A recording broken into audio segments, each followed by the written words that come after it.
第二天，当清晨的阳光照耀在城市上时，立刻引发了一阵惊人的骚动。天空中传来破风声，无数人影如蝗虫般飞出，他们的眼神燃烧着火焰，显然对雷岩谷中的宝藏充满了渴望。灵动一行早已准备妥当，稍作整顿后便离开阳城，往外飞驰。当他们从城墙上降落时，城外已是人山人海，这壮观的场面让灵动四人感到震惊。来到远古战场的人都有些来头，各自王朝的天才汇聚一堂，形成了壮观的场面。突然，一阵大笑声从后方传来，灵动转身，只见一大群人陆续出现在城墙上，他们人数众多，近百之多。最引人注目的是，其中3人达到了半步涅槃的境界。相比之下，灵动一行显得相形见绌，人数少且没有半步涅槃的强者。这些人落下后，有些人对灵动一行投来不屑的目光，因为他们来自终极王朝，而灵动一行显然是来自名不见经传的小王朝。灵动看了他们一眼，心中微微皱起眉头。魔铁，这就是你说的能与静木匹敌的朋友？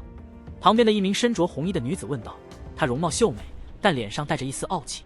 对，这位是大唐王朝的唐轩。魔铁指着那位女子介绍道，然后又指向一个普通面容的男子，这是玄云帝国的刘玄，他们都是半步涅槃的强者。希望如此，灵动平静地回答。唐轩和刘玄没有表态，毕竟他们对灵动的实力并不了解，他们来自终极王朝，对灵动的实力并不看重。灵动，让我给你介绍一下，这位是大唐王朝的唐轩。墨铁介绍道，然后又指向刘玄，这是玄云帝国的刘玄，他们都是半步涅槃的强者。我们今天一起行动，也能更加安全。他们可能直言不讳，但并不是有意冒犯你。魔铁笑着缓和气氛。灵动点了点头，向2人拱了拱手。唐轩和刘玄也回了一礼。虽然他们对灵动的实力存有怀疑，但也不是不讲理的人。毕竟在他们看来，灵动只是造化境大成的修士，能与半步涅槃境的强者匹敌，可能性不大。看来人员已经差不多了，我们应该准备进入雷岩山脉了。墨铁看了一眼周围，说道。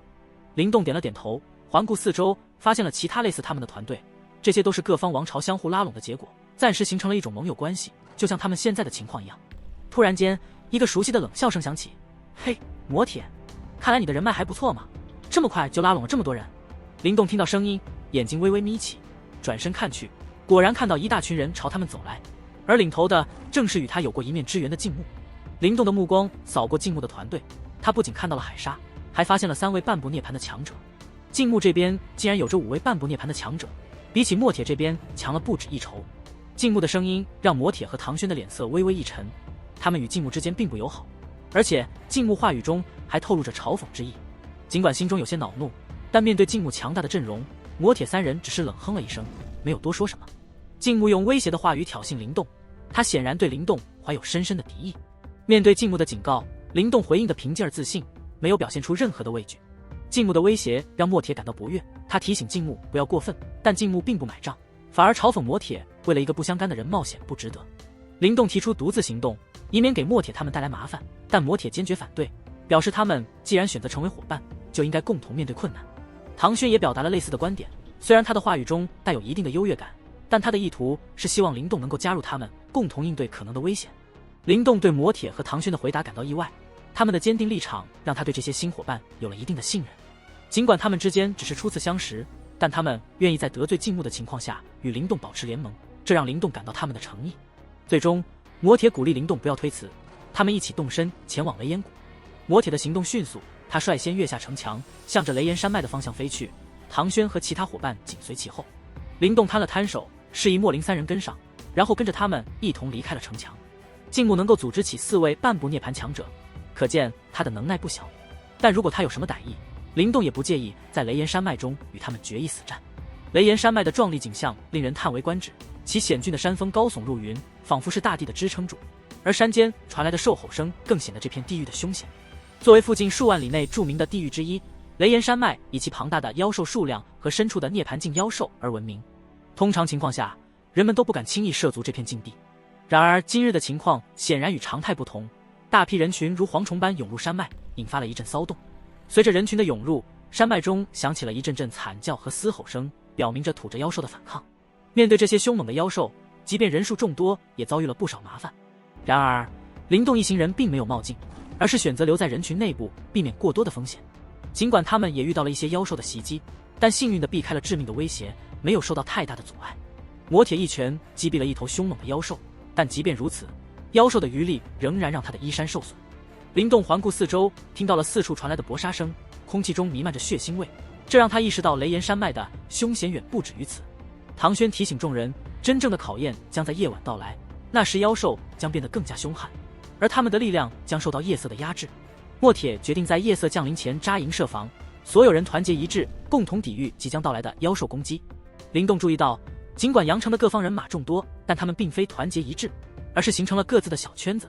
他意识到，在这样的环境下，除了妖兽的威胁，还要小心可能的内部背叛。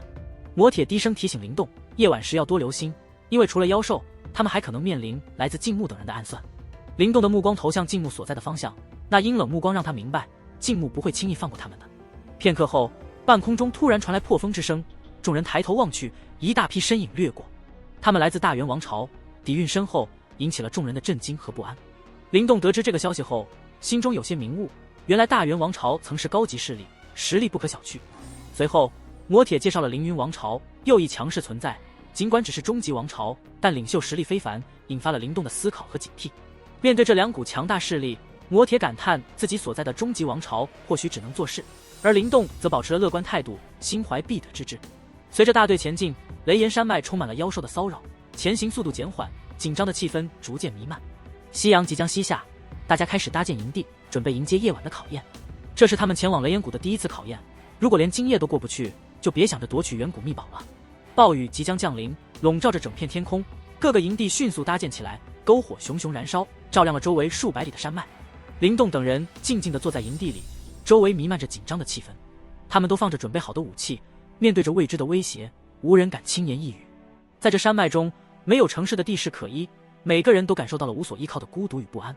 莫林三人围绕在林动身旁，小盐湖警惕地注视着四周。突然，唐轩开口提醒大家要坚持，让人尽量分担压力。林动感激地点了点头，心中对这位看似冷漠却实际心地善良的女人生出一丝敬意。林动深吸一口气，缓缓吐出一团白气，感受着体内元力逐渐运转。随着夜色的降临，压迫感也愈发强烈，他的身体微微颤抖，但随之而来的是一种吞噬力量在体表涌动，形成了一层淡黑色的皮膜。这种吞噬皮膜让林动能够无视远古战场的压制，保持巅峰战力。在别人不能全力应对的情况下，林动依然能够保持优势。林动在凝聚吞噬皮膜的过程中，突然感觉到了大地的轻微颤抖。这种异常的震动虽然微弱，但对于在场的强者们来说，却是足以引起警觉。他们纷纷抬头，目光投向远处黑暗的山脉，那里似乎有无数猩红的光芒在闪烁，预示着一场灾难的来临。妖潮来了！这句话在人群中低声传开，每个人的脸上都露出了凝重的表情。妖潮意味着无数凶残的妖兽将如潮水般涌来，这对于任何修炼者来说都是一场严峻的考验。在这片充满危险的山脉中，妖潮的出现无疑将使得原本就紧张的气氛变得更加压抑。夜幕笼罩着整个山脉，而大地却在这时颤抖起来，一股凶暴的气息以霸道的姿态从四面八方蔓延开来，笼罩了整个大部队。尽管来自阳城的众多人马实力不俗，但在这庞大的雷岩山脉中显得微不足道。因此，当大地颤抖时，许多人的目光都泛起惊恐之色，望着远处逐渐出现的赤红色。这是林动第一次在野外遇到妖潮，从那气势上，他明白这次的妖潮将远远超过之前在聚集点所遇到的。在弥漫天地的凶暴气息下，即便是他的面色也变得更加凝重，手掌一握，天恶古枪便闪现出来。在所有人紧张的目光下，那无尽的猩红终于出现在火光的照耀下。面对从黑暗中涌出的狰狞冰冷的妖兽，许多人的心都紧缩了。兽人对峙，气氛仿佛凝固了下来，但这种凝固并没有持续太久，被一道道凶厉的吼声所打破。这些妖兽并非普通野兽，具备一定的灵智，他们早在白天就感知到了人类的到来，在白天选择制服，等待夜色降临，在月光的映衬下，他们的爪牙能轻易撕裂人类的肉体。咚！看不到尽头的妖潮突然奔袭而来，目标是山脉中矗立的一个个营地。防御！快！妖潮攻过来了！一声凄厉而刺耳的呼喊在山谷中回荡，伴随着慌张的喊声。很快，一道道强大的元力波动此起彼伏地爆发出来，所有人都知道在野外对抗妖潮的可怕后果，但这个时候他们也没办法选择。面对庞大的妖潮，一些前方的营地几乎在接触的瞬间就被潮水般的妖兽所淹没，偶尔间爆发出来的元力波动也会迅速的在一道道惨叫声中湮灭而去。那一幕看得不少人有些胆寒。不过好在妖潮虽然庞大，但此次阳城人马也不是吃素的，随着后方的营地越来越频繁，那一道道原力波动仿佛形成了千丈庞大的光幕一般，直接生生与那些妖巢相撞。顿时间，无数妖兽当场被震爆。不过那爆裂而开的血雨更是刺激了妖兽的凶狠，然后妖巢分裂成无数股，对着那些分散的营地包围冲杀而去。面对妖巢的围杀，那些营地中也是爆发出道道怒喝之声。凌厉的剑芒刀光闪烁，惊人的原力波动散发而开，将那一头头如铁般坚硬的妖兽斩杀而去。这是真正的搏杀，没有高强的防御，想要自妖巢的冲击中活下来，就必须竭尽全力的抵御着。唐轩，你们守着北面；刘玄，你们东面；我西面；灵动，南面的妖兽就交给你们了，千万不用让他们冲破营地，不然必死无疑。魔铁现在的面色凝重的无法形容，他紧握着手中一柄黑色的大刀，眼神中充满了惊恐和疯狂。他看着那些暴冲而来的妖巢，吼声在营地上空响彻着。而此时不用他喊，营地中的所有人都是动了起来，将营地围得水泄不通。一道道雄浑的原力仿佛是光照一般笼罩着这座营地。当灵动等人抵达营地南边时，妖巢已然而来。那些狰狞的模样和腥臭的气息带着莫大的压力狠狠地冲向营地。在妖巢的猛烈冲击下，营地的防线经受了严峻的考验。尽管妖兽在冲撞中被震死，但他们的数量似乎无穷无尽，一波接一波的涌来。墨铁的命令下，所有人的攻击如同暴雨般倾泻而出，试图抵御这股凶悍的妖巢。灵动在这场混战中展现出了惊人的实力，他冲出营地，直面妖兽的冲击。他的天恶骨枪在夜色中划出一道道残影，每一次挥舞都带走一头妖兽的生命。他不仅在战斗中展现出了超凡的技巧，还巧妙地利用吞噬之力，从妖兽体内提炼出涅槃之气，增强自己的力量。灵动的英勇表现让原本对他不屑一顾的三大王朝的人刮目相看。他们意识到灵动的实力远超他们的预期，甚至在夜晚的妖巢中也能游刃有余。魔铁、唐轩和刘玄也注意到了灵动的表现，他们的眼神中充满了惊讶，对灵动的评价也随之改变。在雷岩山脉的妖巢中，原本密集的妖兽突然分裂出一道道空隙，给人们带来了一丝喘息的机会。然而这短暂的安宁很快被打破，随着黑暗中缓缓走出的狰狞妖兽，众人的脸色再次变得难看。这些妖兽宛如远古暴龙，他们身上散发出的强大波动堪比半步涅槃的强者，让在场的每一个人都感到了前所未有的压力。火光映照下，无数人面色都变得苍白了。灵动尽管心性坚定，面对如此强大的对手也不禁瞳孔紧缩。他意识到这些妖兽的数量之多足以撕裂他们的营地。警报声尖锐刺耳，妖兽的咆哮震天动地，他们分散开来，冲击着每一个营地。魔铁、唐轩、刘玄和灵动这四人成为了营地的最后防线，他们各自面对一头半步涅槃的妖兽，誓要阻止他们冲破防线。魔铁挥舞着黑色大刀，唐轩和刘玄也施展出强大的武学与妖兽激战。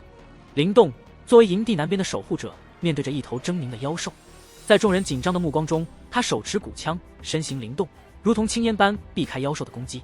他的天恶骨枪化作一道闪电，精准地刺入妖兽的要害。这种妖兽的防御极为强大，即使半步涅槃的强者攻击也难以产生多大效果。然而灵动手中的天恶骨枪是一件不俗的灵宝，其锋利竟能洞穿半步涅槃强者的防御。当枪影划过时，深深的血痕在妖兽身上留下，鲜血淋漓。但妖兽并未因此退缩，反而愤怒地发出吼声，用拳爪砸地，导致无数尖锐土柱袭向灵动。灵动化身为青烟，轻松躲避土柱，然后与妖兽再度展开激烈对抗。在灵动与妖兽搏斗的场景中，营地中的人们震惊地发现，灵动竟然能与半步涅槃的妖兽战斗不分上下。这使他们意识到，灵动确实具备与半步涅槃强者抗衡的能力。魔铁、唐轩三人也在关注着灵动的战斗，因为他们明白灵动的胜败直接关系到营地的安危。在他们看来，尽管灵动被迫拖延妖兽的进攻，但他的表现已经相当出色。整个山脉都笼罩在血腥与厮杀中，但由于来到这里的人都是精英，他们的配合与实力使得他们逐渐抵御了妖巢的袭击。尽管妖兽的攻势强大，但营地中的半步涅槃强者们在拦截妖兽的进攻方面表现出色。随着战斗的持续，人们意识到只要能坚持到天明，他们就能成功抵御妖巢的袭击。突然间，营地南边传来一声巨响，一大一小两个身影相撞，激烈的力量使周围的妖兽被震爆。人们望着与半步涅槃妖兽硬碰硬的灵动，无不震惊。此时一声低喝响起，一头巨大的光明巨象出现，带着强大的冲击力量轰击在妖兽身上。随着妖兽被撞飞，一道光影突然出现，一柄锋利的骨枪洞穿了妖兽的头颅。这一幕令人毛骨悚然，周围的目光都投向了这个场景。在黑夜中，灵动率先斩杀了一头半部涅槃的妖兽，让人们深感震惊，也让唐轩和刘玄大为震惊。他们原本对灵动抱有的轻视心态，都在目睹灵动与半部涅槃妖兽的激烈对决后，那种心态彻底消失。唐轩和刘玄手中的武器不自觉地颤抖，他们回想起自己最初的怀疑，心中涌起了自嘲。灵动的实力让他们刮目相看。